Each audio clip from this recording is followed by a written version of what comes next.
নমস্কাৰ, অন্য এটা ব্লগলৈ আপোনালোকক স্বাগতম জনালোঁ। মনটো একেবাৰে ভাল লগা নাই। আজি বতৰ একেবাৰে বেয়া। ৰাতিপুৱা অকণমান ৰ'দ ওলাইছিলে, আকৌ বৰষুণ। তেনেকৈ কাপোৰ কানি শুকোৱা নাই। আৰু যিহেতু ছোৱালীৰ কাপোৰবিলাক এতিয়া ডেইলি ইমান পেচাব পৰে, তাই কাপোৰ শুকোৱা নাই। বৰষুণ, বাহিৰত চোতাল বেয়া হৈ গৈছে। কিন্তু তথাপিতো মই মানুহক ক'ম, এই বতৰটো বেয়া, মোৰ কাপোৰেই শুকোৱা নাই।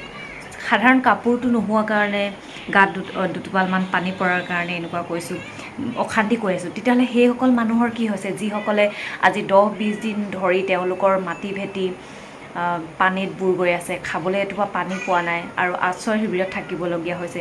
তেওঁলোকৰ অৱস্থা কি হৈছে বাৰু? নিজৰ ঘৰখনলৈ কেনেকৈ মনত পৰি আছে, কিমান অশান্তিকৈ দিনবোৰ পাৰ কৰিছে। বতৰটো ভাল হোৱাই নাই।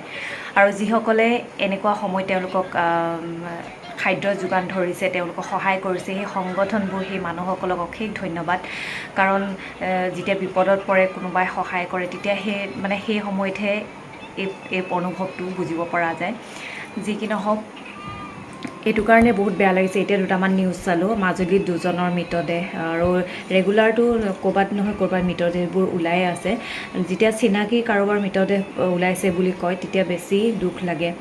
আমাৰ মাহঁতৰ তাতো তিলৈত, হালধিবাৰীত তেনেকৈ এগৰাকী অচিনাকি যুৱতীৰ মৃতদেহ উদ্ধাৰ হৈছে। আৰু গুৱাহাটীত এটা কণমানিৰ মৃতদেহ, কণমানি পানীত উটি গৈছে। তেওঁলোকৰ মাক দেউতাকৰ বুকু উদং কৰি, সেই পৰিস্থিতিটো নিজে বুজাব নোৱাৰিম বাৰু। যি কি নহওক, চাৰিওফালে বানপানী। আমি অকণমান কাপোৰখিনি নুশুকাওঁতেই, কেনিবা ফুৰিবলৈ ওলাই কৰি যাব নোৱাৰোঁতেই, এটা কামৰ কাৰণে আমি বৰষুণজাক কমা নাই, আমি যাব নোৱাৰাৰ কাৰণে মনটো অশান্তি কৰোঁ বা মনটো খিচখিচাই থাকোঁ। কিন্তু সেইসকল মানুহৰ কথা এবাৰ ভাবক, যিসকলে নিজৰ মাটি ভেটি পানীৰ তলত বুৰাই আশ্ৰয় শিবিৰত থাকিবলগীয়া হৈছে, এটুপি পানীৰ কাৰণে হাহাকাৰ কৰিবলগীয়া হৈছে।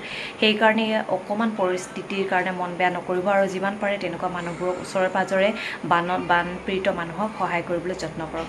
যি কি নহওক, আজিৰ ব্লগটো মই সাধাৰণভাৱে বনাবলৈ লৈছোঁ। আমাৰ ঘৰৰ যিহেতু ৱালবিলাক অকণমান উকা হৈ আছিলে, সেইকাৰণে মানুহজনে অনলাইনৰ পৰা হোম ডেক'ৰেশ্যনৰ কিছুমান বস্তু আনি ঘৰটো সজাইছে। গতিকে তাৰে অকণমান ভিডিঅ' কৰি পেলাই মই ইয়াতে দেখাবলৈ লৈছোঁ, কেনেকৈনো সজাইছে আৰু তাৰে দামবিলাক কিমান। ইয়াৰ ৰুমতো এটা লগাইছে, লগোৱাত ইমান ভাল হোৱা নাই বাৰু। যি কি নহওক, বাকীকেইটা ড্ৰয়িং ৰুমত লগোৱা মই হোম ডেক'ৰেশ্যনকেইটা মই অকণমান দেখুৱাইছোঁ। তেন্তেনা, এয়া মানুহজনৰ পচন্দৰ ফুল ডেক'ৰেট, ৱাল ডেক'ৰেট। যদি আপোনালোকেও আনিব বিচাৰিছে, তেতিয়াহ'লে ৱাল ডেক'ৰেট বা ৱাল পেইণ্টিং ডেক'ৰেট মাৰি দিলেই এইবোৰ পিকচাৰ পাই যাব। আৰু এইবোৰ বেছি দাম নহয়। দেখাত প্ৰথমতে নানোতে ভাবিছিলোঁ এইবোৰ দাম হ'ব নেকি, কিন্তু নহয়। এই ফুলখিনি বাৰু কিমানত আনিছে নাজানো। এইকেইখন আনিছে 140কৈ বা 200ৰ ভিতৰত এইবোৰ হোম ডেক'ৰেট আহি যায়। ফ্লিপকাৰ্টৰ পৰা অৰ্ডাৰ কৰিছে, আৰু এইখিনি 200 টকাৰ ভিতৰত আহি যায়। তেনেকৈ আমাৰ গোটেই ৱালতে, এয়া যিহেতু সস্তাতে পাইছে, 200 টকা একদম ৱালত পূৰা লগাই দিছে আৰু 200 টকাকৈ। এয়া লগাইছে, এইবোৰ 140কৈ, 140কৈ, আৰু এইবোৰ 200 টকাকৈ তেনেকৈ লগাইছে। কিন্তু লগোৱা হোৱা নাছিল, কাৰণ ৰুমতো এটা লগাইছে। এয়া পেইণ্টিংটো ইমান ধুনীয়া, কিন্তু লগোৱা ভাল হোৱা নাই কাৰণে দেখাত একেবাৰে চৌ উঠা নাই, থেপথেপকৈ লগাই দিছে আৰু। কিন্তু মই এইকেইটা ক'লোঁ, অলপ বোলো অকণমান গেপ ৰাখি পেলাই লগোৱা বুলি কওঁতে অকণমান গেপ ৰাখি এতিয়া মানুহজনে লগাই দিছে। আৰু এইকেইটা আনিছে একেবাৰে খিৰিকী ওপৰৰ ব্লেংক ঠাইখিনি মাৰিবৰ কাৰণে। এইকেইটাও ফ্লিপকাৰ্টতে আনিছে। এইবোৰ বেছি নলয়, এইবিলাক 700, আমাৰ দুটা বাক্সাত আনিছে, আমাৰ 1300 মানত পাই গৈছে। আৰু এনেকৈ সৰু সৰু ফুলবিলাকো আনিছে ইয়াতে এনেকৈ থ'বৰ কাৰণে।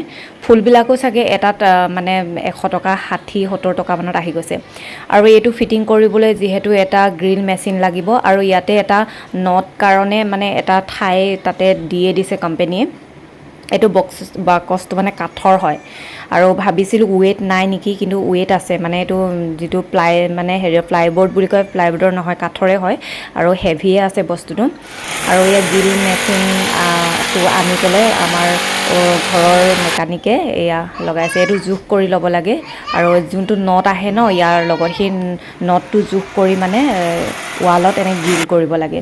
আৰু মিস্ত্ৰীজনে এনেকৈ ৱালত গ্ৰিল কৰি দিলে, তাতে নট লগোৱা ঠাইখিনি আছে, সেইখিনি জুখি ল'ব লাগে ৱালখনত জুখি লৈ, তাতে এনেকৈ দাগ দি লৈ পেলাই, তাৰপৰা তেনেকৈ গ্ৰিল মেচিনেদি সেইটো পিনটো ভৰাই তেনেকৈ হেংগিং কৰিব লাগে। আৰু এনেকৈ আমাৰ হেংগিং কৰা